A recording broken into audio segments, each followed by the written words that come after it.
प्रदेश कांग्रेस अध्यक्ष कुलदीप राठौर ने हमीरपुर में पत्रकार वार्ता में प्रदेश सरकार पर जमकर निशाना साधा है। कुलदीप राठौर ने जहां प्रदेश सरकार पर नीतियों में विरोधाभास होने की बात कही, तो वहीं उपचुनावों को टालने के लिए बहाने लगाए जा रहे हैं। वहीं सरकार अपने जनमंच कार्यक्रम करवाने की योजना बना रही है। साथ ही प्रदेश में मुख्यमंत्री स्वर्णिम रथ यात्रा की तैयारी की जा रही है, जिससे सरकार का विरोधाभास साफ तौर पर नजर आ रहा है।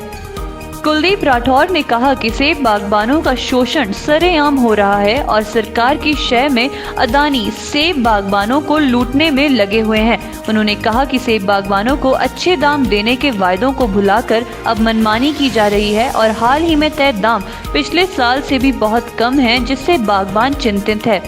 उन्होंने शक जाहिर किया कि प्रदेश सरकार अडानी से बात करते हुए घबराते हैं, जिससे प्रदेश के बागबानों की चिंताएं बढ़ती जा रही हैं।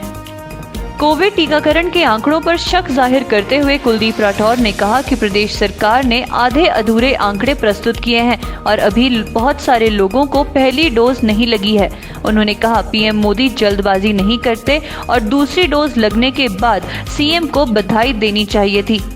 कांगड़ा में पूर्व विधायक जगजीवन पाल के थप्पड़ मामले पर मुख्यमंत्री के बयानों पर पलटवार करते हुए कुलदीप राठौर ने कहा कि सरकारी कामों में बाधा डालने पर कानूनी कार्रवाई होती है, लेकिन सीएम बताएं कि कोई विवाद था तो दोनों पक्षों को बैठकर सुलझाया जाता था। उन्होंने सीएम से पूछा कि वह स्पष्ट करें कि जगजीवन पाल पर हमला का समर्थन करते हैं या विरोध करते हैं। प्रदेशाध्यक्ष राठौर ने कहा कि जो पदाधिकारी प्रदेश में सक्रिय नहीं हैं, उनकी सूची तैयार करने के निर्देश दिए गए हैं। उन्होंने कहा कि ऐसे पदाधिकारी जो संगठन में ओहदे पर हैं लेकिन काम नहीं कर रहे, ऐसे पदाधिकारियों पर जल्द कार्रवाई की जाएगी। Bureau report RV7 news, Hamirpur. देखिए, मुझे लगता है कि सरकार की जो नीतियाँ हो उसमें बहुत ज़्यादा विरोधाभास है। एक तरफ से हिमाचल में जो 4 उपचुनाव होने थे वो चुनाव आयोग ने स्थगित कर दिए और ये कहा जा रहा है कि कोविड की वजह से जो है चुनाव आयोग ने ये निर्णय लिया है। अब चुनाव तो आपने स्थगित कर दिए, दूसरी तरफ आप जनमंच के कार्यक्रम जो है वो आप करा रहे हो और अभी यात्राएं निकल रही हैं। अभी आशीर्वाद यात्रा निकली और मुख्यमंत्री जी जो है स्वर्णिम रथ यात्रा निकाल रहे हैं। स्कूल आपने बंद कर दिए, बसों में आप कह रहे हैं कि 50% से ज़्यादा जो है सवारियाँ नहीं होनी चाहिए। तो ये मुझे समझ नहीं आ रहा कि सरकार जो है क्यों क्लियर नहीं है। विरोधाभास जो है बिल्कुल सामने जो है स्पष्ट रूप से जो है नज़र आ रहा है। अभी लाहौल स्पीति में पंचायती राज संस्थाओं के जो है चुनाव जो है होने जा रहे हैं। अगर आप लोकसभा और 3 विधानसभा के चुनाव आप टाल सकते हो, लेकिन जो गतिविधियां हैं, भीड़ तो आप फिर भी जुटा रहे हो।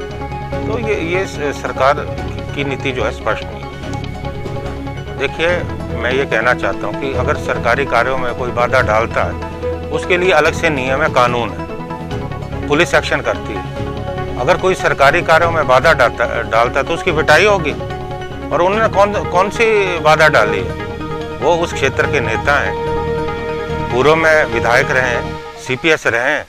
अगर कोई विवाद था उससे बैठ के दोनों पक्षों को जो है बैठ के सुलझाना चाहिए था। लोकतंत्र में क्या होता है, विवाद को जो है बैठ के सुलझाया जाता है। लोकतंत्र में ये नहीं होता कि अगर आप किसी से सहमत नहीं हो आप उसकी पिटाई कर दो।